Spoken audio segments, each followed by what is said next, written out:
Get your pro-life advice. Get your pro-life advice from the leaders of the nation. Get your pro-life advice. Get your pro-life advice.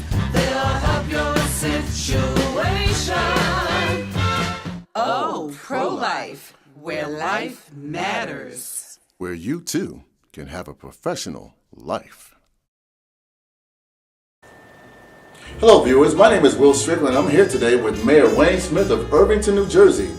Wayne? Delighted to be here with you, Will. Absolutely. Today we're going to talk a little bit about leadership in the community and the importance of being a team leader as well as being a leader in your community, on how far you can go when you start out with the right attitude. A positive attitude breeds positive results each and every time. Mayor Wayne Smith, you mind telling me exactly how you became a mayor? How did this all transpire? Well, listen, I think that you hit the right spark when you talk about your attitude can determine your altitude. So as a young man, I think I read the right kind of things, whether it was the Bible in church or the motivational books of Napoleon Hill, like Think and Grow Rich. Wow. It always put me on a positive trajectory. So in high school and in college, and then later as I pursued different things that put me into politics. So business and community service were the two things that put me into politics. And so you start out, though, as a community servant.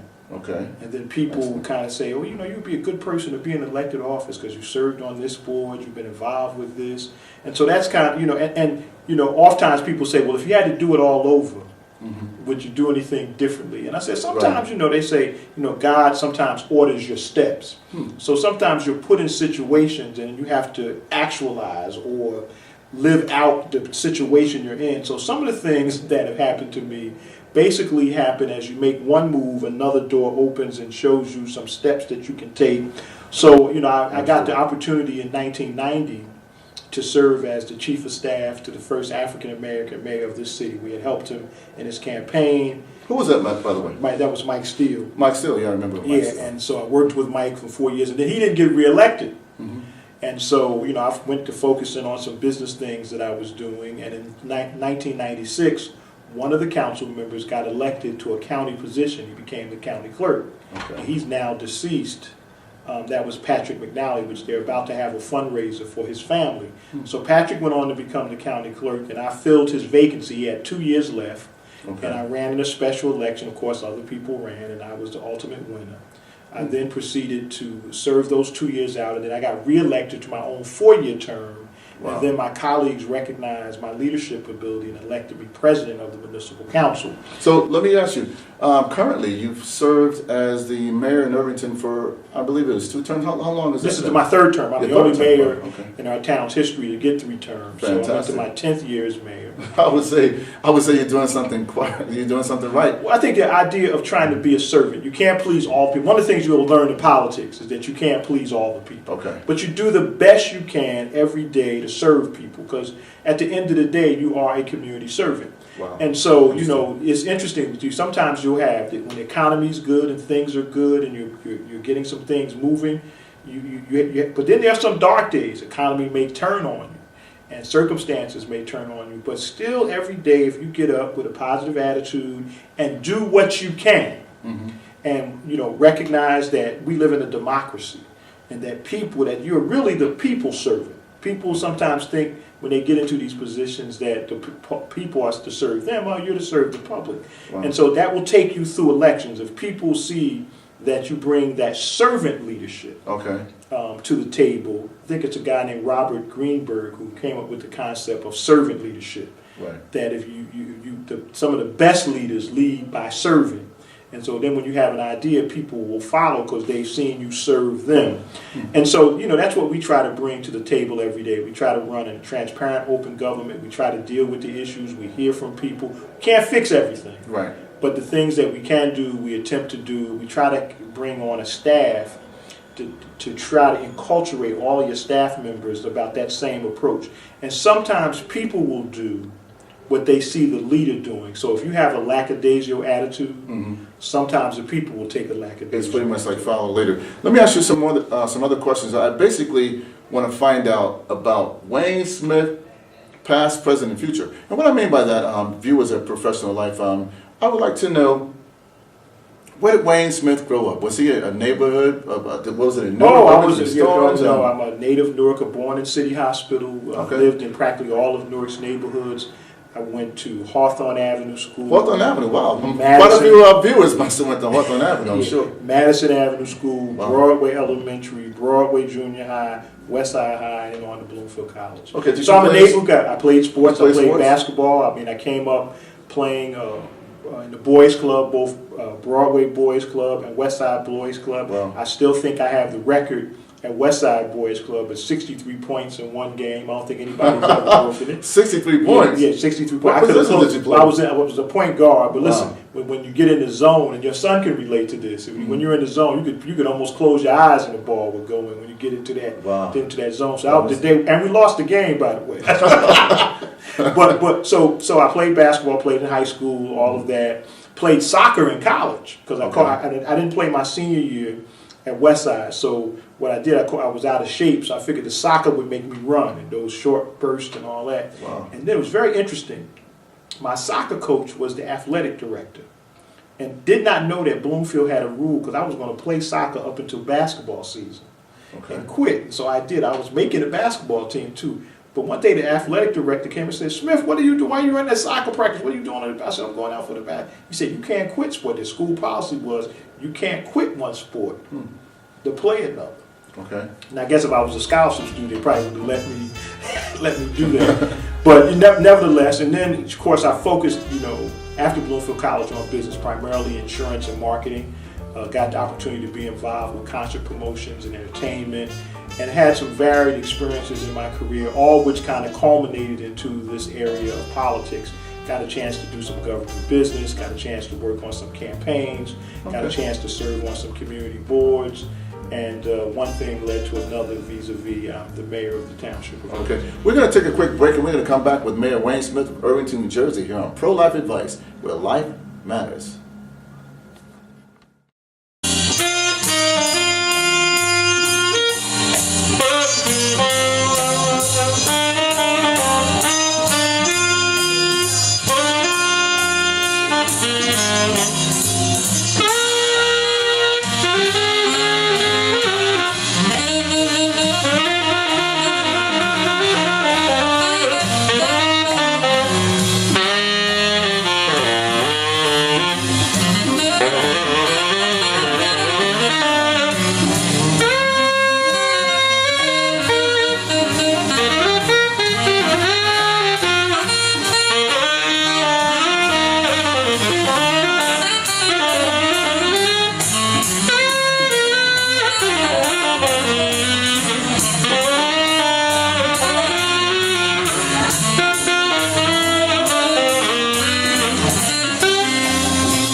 Hello viewers, and thank you again for tuning in to Pro-Life Advice, where you too can have a professional life. I'm here today with Wayne Smith out of Irvington, New Jersey, the mayor, Wayne, and he's going to give us a few different things and insight on exactly how you can have a more productive and professional life. We're going to hear from Wayne Smith on how he actually got started into politics. He's going to give us some of his exciting stories on way back when the notion first came to him. Well, it's very interesting. I was a teenager one day, me and my boys, as they would say, were walking down South 10th Street, and this older gentleman approached us, and it was some information about Kenneth Allen Gibson, who was the first African-American mayor of the city. He wanted us to hand out some literature.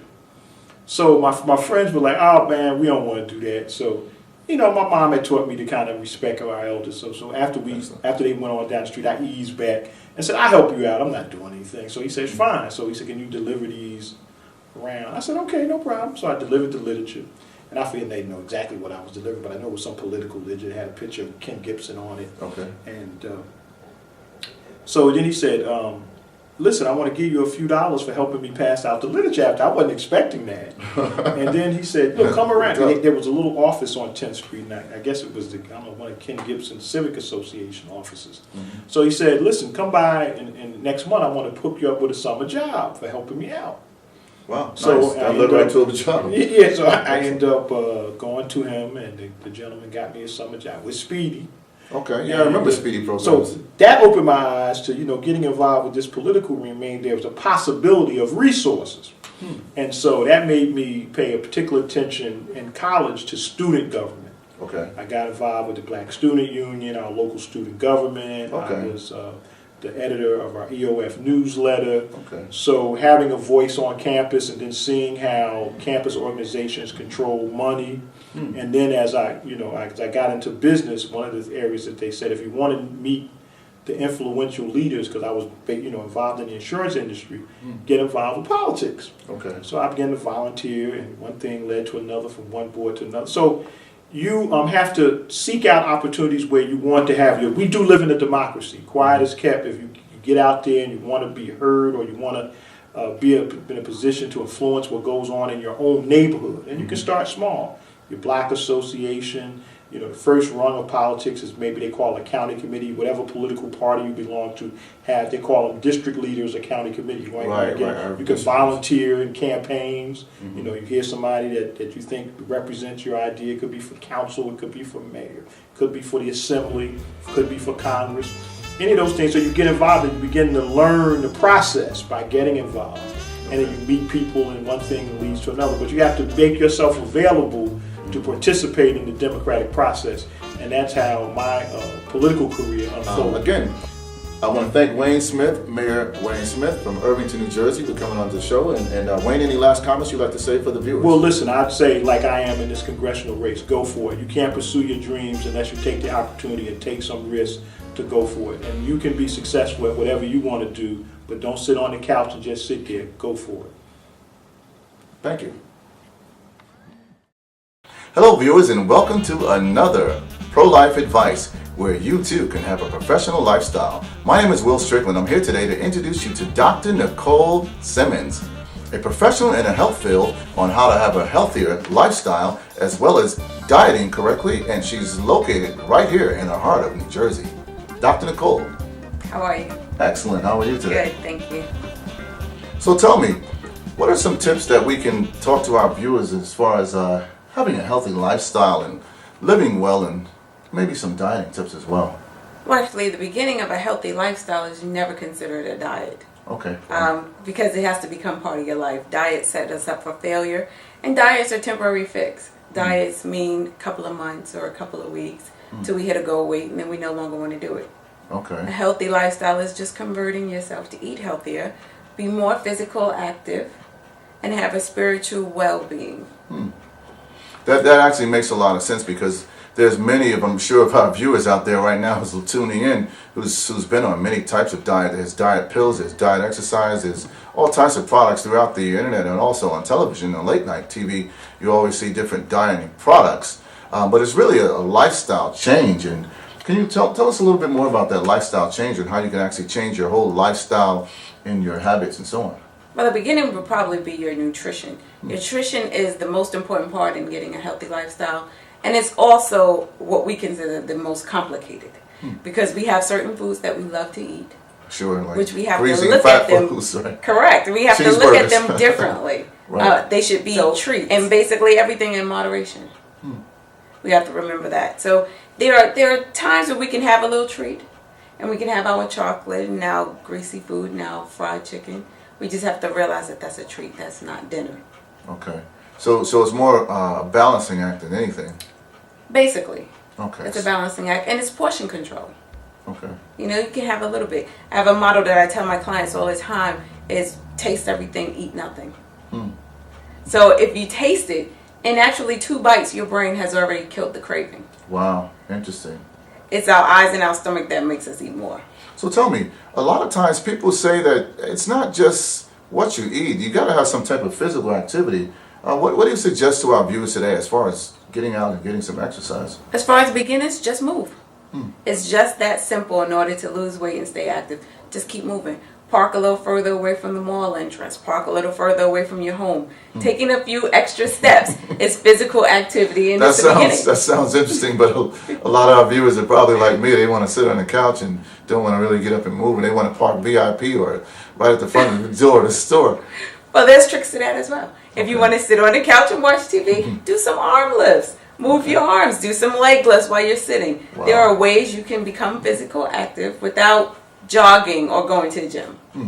Do you suggest, I was about to ask that question, do you suggest jogging or at least walking, like some brisk walks in the morning, afternoon? Well, actually, there's no other activity than running or jumping rope that's going to burn fat. Wow. Okay. Quickly enough. Walking is an excellent activity for beginners. But basically, if you're looking to burn fat the quickest, you want to run or jump rope. Look at the boxers. You see them running or jumping rope, and that's basically all they do. Right. Now, as far as all of the, there's a lot of gym programs, and do you suggest joining a gym, or what's your take on that? I think you should join a gym when you're more advanced. I don't think beginners necessarily have to waste money and join a gym. You might want to just start doing some squats at home, doing some sit-ups at home. You don't really need the weights. You can use water jugs. There are so many different things. Young mothers use your babies. Wow. You're home, you just have a newborn baby, constantly lifting that baby or lifting laundry. It's a workout. Yeah, so it's Those of us who are mothers know that. So it's pretty much some type of physical, it's almost like just basic calisthenics could actually... Pretty much anything that raises your heart rate is considered cardio workout. Wow. So all you want to do is raise your heart rate. Go up and down the stairs. That's a Stairmaster for free. Wow, very interesting. So tell me, a lot of times, even when you have the diet and you have the exercise, it's sometimes your mental attitude just won't be right for you to achieve your goals. I mean, sometimes you have to readjust your mind in order to retrain your mind to think, listen, this is something, my goal, this is what I need to do. I need to really curb my appetite, and I really need to get a hold of those cravings. What do you suggest? Well, you're never completely well until you have spiritually well balanced in your being. Because you first have to recognize why you eat. Most obese women and men, or if you're even overweight, you're not eating that much because you're hungry. So it all goes back down to your well-being. Some of us are eating because of emotional reasons. Some of us are eating due to stress. Some of us are eating because our blood sugars keep dipping, which could be an underlying disease as diabetes or high blood pressure. So we first have to make up our mind that we're going to choose to have a healthier well-being and a healthier lifestyle, which starts with our spirit. Meditation, prayer, or just sitting silently for a couple of minutes a day is a good way to start getting your spirit to be well and calm. Very interesting. I actually try a couple of those methods. I sit every morning before I start my day, I just pretty much sit there and I just kind of regress and digress and plan my day in my mind, exactly what I'm going to do. I take out at least maybe 10-15 minutes before I even get out of the bed, just pondering that before I spring out of the bed. And you should try that throughout the day. In the middle of your day when you feel like you're starting to feel a little sluggish or something, it can be two reasons. It could be your blood sugar is dipping, or it could be that you're simply thirsty, or your mind is going into overload. So my suggestion to that in midday is to take a few sips of water, sit quietly, regain your composure, and then you find yourself have a jolt of energy and you can go through the rest of your day. You actually brought up an interesting point. I've heard several different techniques as far as how to lose weight. Some people said, fill yourself up with water. Is that a good suggestion? That's not a good thing to do. Everybody is 70% water. So we all need water. Water can actually increase your lifespan and it can decrease your lifespan. So water is highly important. We all should be having at least 8 to 10 glasses of 8 ounces of water a day. And that's like the minimum. So if you take a few sips before you eat, it's going to fill up the gassy part of your stomach where you think that you're empty and it may be growling. Sometimes that's just thirst. Wow. Okay. So water is definitely helpful as far as feeling fuller. Not so much losing weight, but feeling fuller.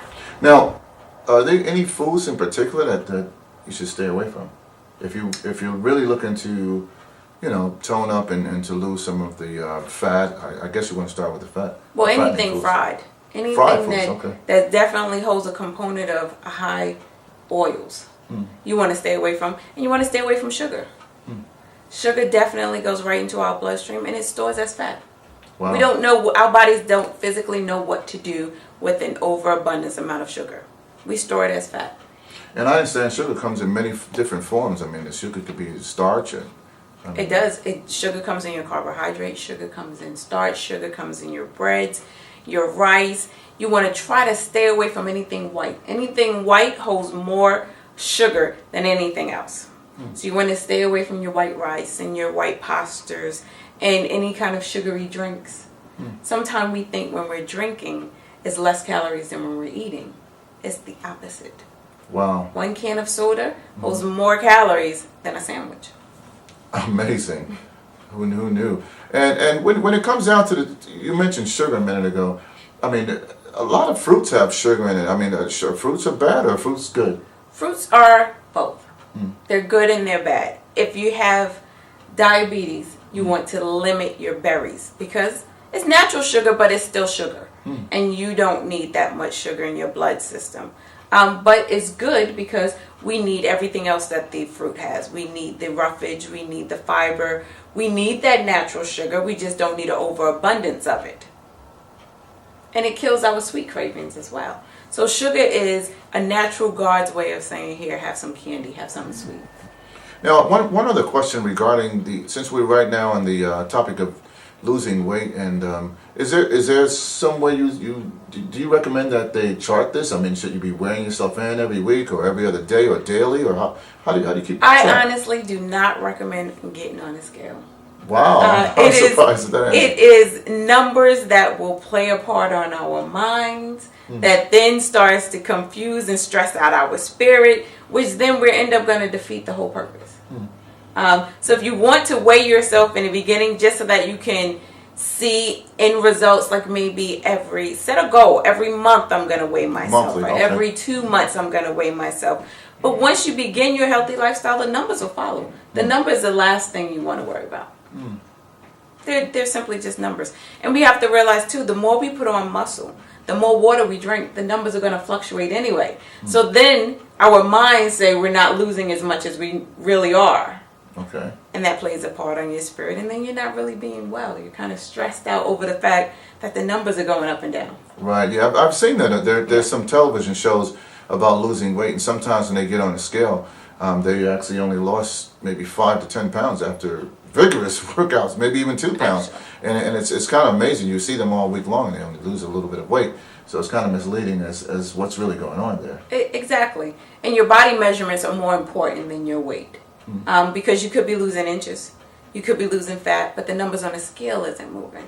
Okay. So I don't recommend weighing yourself off. We really haven't talked about who Dr. Nichole Simmons is. I'm going to give you an opportunity to tell our viewers exactly who is Dr. Nichole Simmons, some of the things that you're doing, past, present, and future, and just take your time and let the viewers know about Dr. Nichole. I am a personal fitness trainer. I'm certified in group training as well as personalizing. I'm also a holistic health practitioner where I base my nutritional expertise on your blood type. Everyone digests food differently. So it is our blood type actually that helps us break down the food and digest it and turns that into energy. We can actually be eating the exact same thing and I'll lose 10 pounds and you'll gain 10 pounds. It's because my body won't digest it. I think that's what that's what the ladies say when we go out and eat, and I never gain weight and they gain weight. Exactly. Exactly. You have a high digestive system and your metabolism is probably in overdrive. So that's a good thing. But other than that, I am also a national domestic violence advocate, being a survivor myself, as well as being obese in the past. Really? My obesity was linked emotionally. So we all eat for different reasons. It's not simply because we're just that hungry. At my heaviest, I was 298 pounds. 290? Yeah. How many pounds? 298 pounds. Viewers, did you hear that? Look at her now. She looks amazing. 298 pounds Amazing. down to 125. I think you ought to call her right now. Pick up But the I have phone. sound well-being. That was emotional and stress. So Okay. that's what keeps us from not being healthy completely. All right. Okay, viewers, I hope you got that. Again, I want to thank Dr. Nichole Simmons for being on our show today. My name is Will Strickland of Pro-Life Advice, where you too can have a healthy professional life. Thank you. Hello viewers, my name is Will Strickland of Pro-Life Advice, where you too can have a professional lifestyle. I'm going to talk to you today about anger and also about how to alleviate stress in your body. Some of the ways to do this is simply to just do deep breathing exercises. You can count up to 10, 1, 2, 3, 4, 5, 6, 7, 8, 9, and 10, and so on. As you do deep breathing exercise, you breathe in and out. In slowly and exhale. I believe it was a show with Martin Lawrence. They call it the woosah effect, where you can just pretty much woosah that away. But you really want to remain calm and cool and collective. The more you practice this technique, the better off you'll get at it. And also you'll alleviate stress in your body. Another way you can actually practice alleviating stress is by laying in or either sitting in a cool, calm area where you can just really focus on maybe one thing that happened throughout your day, or just see yourself in a nice, cool environment, maybe sitting on the top of a mountain. Close your eyes and meditate. See yourself sitting on a beach or an island somewhere where there's just nothing but you and the sea, or maybe the sounds of seagulls. Other things you can do to actually alleviate stress in your body is reduce the caffeine intake throughout your day. You should actually have no more than 1 or 2 caffeinated products throughout the day. And after 3 p.m. in the afternoon, definitely do not drink any coffee or caffeinated products, because the more caffeine you add to your body, later on in the day you'll have trouble sleeping and so on. Cut down on alcohol consumption, and definitely avoid any type of drug abuse, because this adds stress on your body as far as if you're using any type of nicotine and so on and so forth, because your body starts to develop certain cravings, and when you don't have those cravings, you also develop stress and stress disorder. Try to get at least a minimum of 6.5 to 7.5 hours of sleep per night, because a well-rested body yields a well-rested mind. Again, just some of the techniques and principles that I would like to talk to you today about from Pro-Life Advice. And I want to thank you again for tuning into Pro-Life Advice Show, where you too can have a professional life. Get your pro-life advice. Get your pro-life advice from the leaders of the nation. Get your pro-life advice. Get your pro-life advice. They'll help your situation. Oh, pro-life, where life matters. Where you too can have a professional life.